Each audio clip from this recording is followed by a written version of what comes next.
All right, brace yourself for more pain at the pump. Talking about the gas pump, you pervert. With a side order of higher inflation, oil prices shooting up today after Saudi Arabia and other OPEC Plus members announced a voluntary cut in crude oil production. Yay. National Security Council spokesperson John Kirby says the White House disagrees with this decision. Do they, John?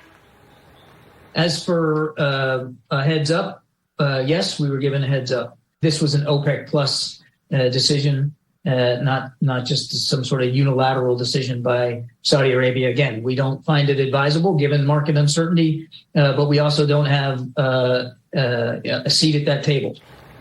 I wonder why we don't have a seat at that table, because we gave up our seat at any table. What does this mean for your monthly gas budget? Your host, joining me now to break down, Executive Director of Power the Future. He would love to power the future, but we're living in the past with this administration. Daniel Turner is back.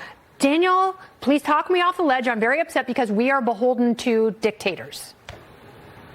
Absolutely. And I wish I had better news for you, but we gave Saudi Arabia, we gave OPEC Plus this power when we gave up our energy independence. And so we've made them strong. And if you're an OPEC nation that gets 90% of your GDP from oil and gas sales, well, of course you want prices to be as high as possible. And the counter that would people would say, well, why would they do that? It inflicts so much pain on families. It's bad for consumers. These are people that throw homosexuals off of the roof. These are people who don't let women drive, right? These are not nice countries. So do they really care about inflicting pain on their citizens? Of course not. No. They care about money. They care about oligarchs. Oligarchs run these countries. That's how they become oligarchs. And that's who the leaders, whether it's a theocracy or a garden variety authoritarian dictatorship, they service the oligarchs. They'll do whatever they can to make the oligarchs money because they keep them in power. It is a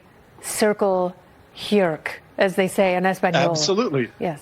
And there's a way out of this, right, which would be increasing American production. John Kirby missed the boat. Well, the entire Biden administration misses the boat on this. If we produced as much oil as we did in the previous administration, and we were on record to produce over 1 million barrels more, imagine not caring what OPEC Plus does. Imagine having that leverage on the world stage of saying, we don't care what you little petty dictators do. Mm-hmm. We're America, right? And we don't cower before them, but we've given up all of that power now. Now we're beholden to OPEC for fossil fuels, and we're beholden to communist China for the green agenda. So we are in a pickle, without a doubt. We are in an awful position. Yes. And it is an own goal. It is a self-created position. It is awful. We should drill, we should produce, and we should refine. Because guess what? Regardless of what your wish list is and what you think we should be doing at some point, it's not what we are doing. At this point, we still very much are reliant on fossil fuels, which means we are reliant